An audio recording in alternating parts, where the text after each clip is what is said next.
საქართველოს საგარეო საქმეთა მინისტრი საბერძნეთშია. მაკა ბოჭორიშვილი 2 დღეა დელფოსის ეკონომიკურ ფორუმში მონაწილეობს. თემატური პანელის ფორმატში ქართველი დიპლომატის სიტყვით გამოვიდა, სადაც აქცენტი საქართველოს გეოპოლიტიკურ მდებარეობასა და სტრატეგიულ მნიშვნელობაზე გააკეთა, სადაც თქვა, რომ ევროპასა და აზიას შორის დაკავშირებადობის ყველაზე მოკლე გზა სწორედ საქართველოზე გადის.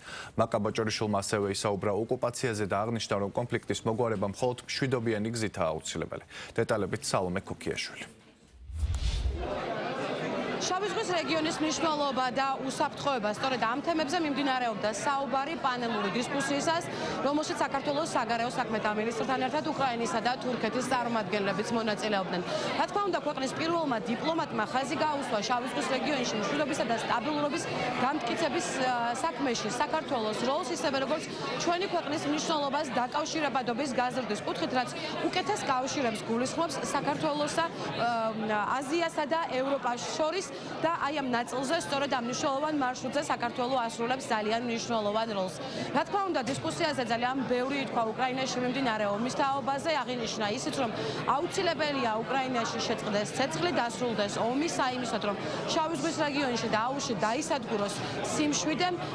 რაც შეეხება უკვე საქართველოს ნაწილში, საქართველოს საგარეო საქმეთა მინისტრმა გაუსვა ხაზი იმას, რომ სწორედ საქართველო არის ის ქვეყანა, რომლის ორი რეგიონიც ამ დრომდე რჩება ოკუპირებული, მათ შორის ერთ-ერთი რეგიონი აფხაზეთი არის სწორედ შავი ზღვის სანაპიროზე განთავსებული, თუმცა მაკა ბოჭორიშვილმა აღნიშნა ისიც, რომ საქართველო კონფლიქტის მოგვარებას ხედავს მხოლოდ და მხოლოდ მშვიდობიანი გზით. რა თქმა უნდა, ყველა ელოდება იმას, რომ უკრაინაში შეწყდება ცეცხლი, იმისათვის, რომ სრულად იყოს ათვისებული შავი ზღვის პოტენციალი და გამტკიცდეს რეგიონში მშვიდობა და სტაბილურობა. ინტერესებზე საუბრისას ყველა საკუთარს წარმოადგენს. თავისთავად ეს სხვადასხვა ფორმით ხდება. ხედავთ, რომ რუსული ინტერესების წარმოდგენილია რეგიონში. ხედავთ თუ როგორი ფორმით. ინტერესების გატარება ბევრი სხვადასხვა გზით შეიძლება. ჩვენ ვირჩევთ თანამშრომლობას, კარგ თანამშრომლობას ორმხრივი სარგებლის მიღების მიზნით. საქართველოსთვის, ევროკავშირისთვის, კავშირების გაძლიერება და პარტნიორობა. ჯერა რომ ორივე მხარისთვის სარგებლის მომტანი იქნება. დაკავშირებადობის ზრდის მიმართულებით ევროკავშირს ესაჭიროება საქართველო და საქართველოს ევროკავშირი. სულ ახლახანს რუმინეთთან, უნგრეთთან და აზერბაიჯანთან ერთად ხელი მოვაწერეთ ამ სფეროში თანამშრომლობის შესახებ შეთანხმებას, რომელიც ევროკავშირისთვის ასე მეტად მნიშვნელოვან მწვანე ენერგიასთანაა კავშირში. დელფოსის ეკონომიკურ ფორუმს უამრავი სტუმარი ჰყავს. წელს ეს ფორუმი უკვე მე-10 იმართება და წელს ფოკუსირებული არის გადატვირთვაზე, ახალ რეალობას.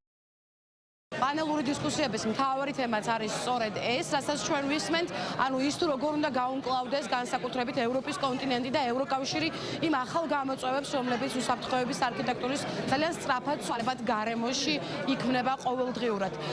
დღის ბოლომდე ქართული დელეგაცია და საქართველოს საგარეო საქმეთა მინისტრი რჩება დელფოსის ეკონომიკურ ფორუმზე, თუმცა დღის ბოლოს ასრულებს სწორედ სამუშაო ვიზიტს მაკა ბოჭორიშვილი საბერძნეთში, რის შემდგომაც ის მიემგზავრება უკვე ანტალიაში, სადაც საქართველოს პრემიერ-მინისტრთან ერთად ანტალიის დიპლომატიურ ფორუმში მიიღებს მონაწილეობას.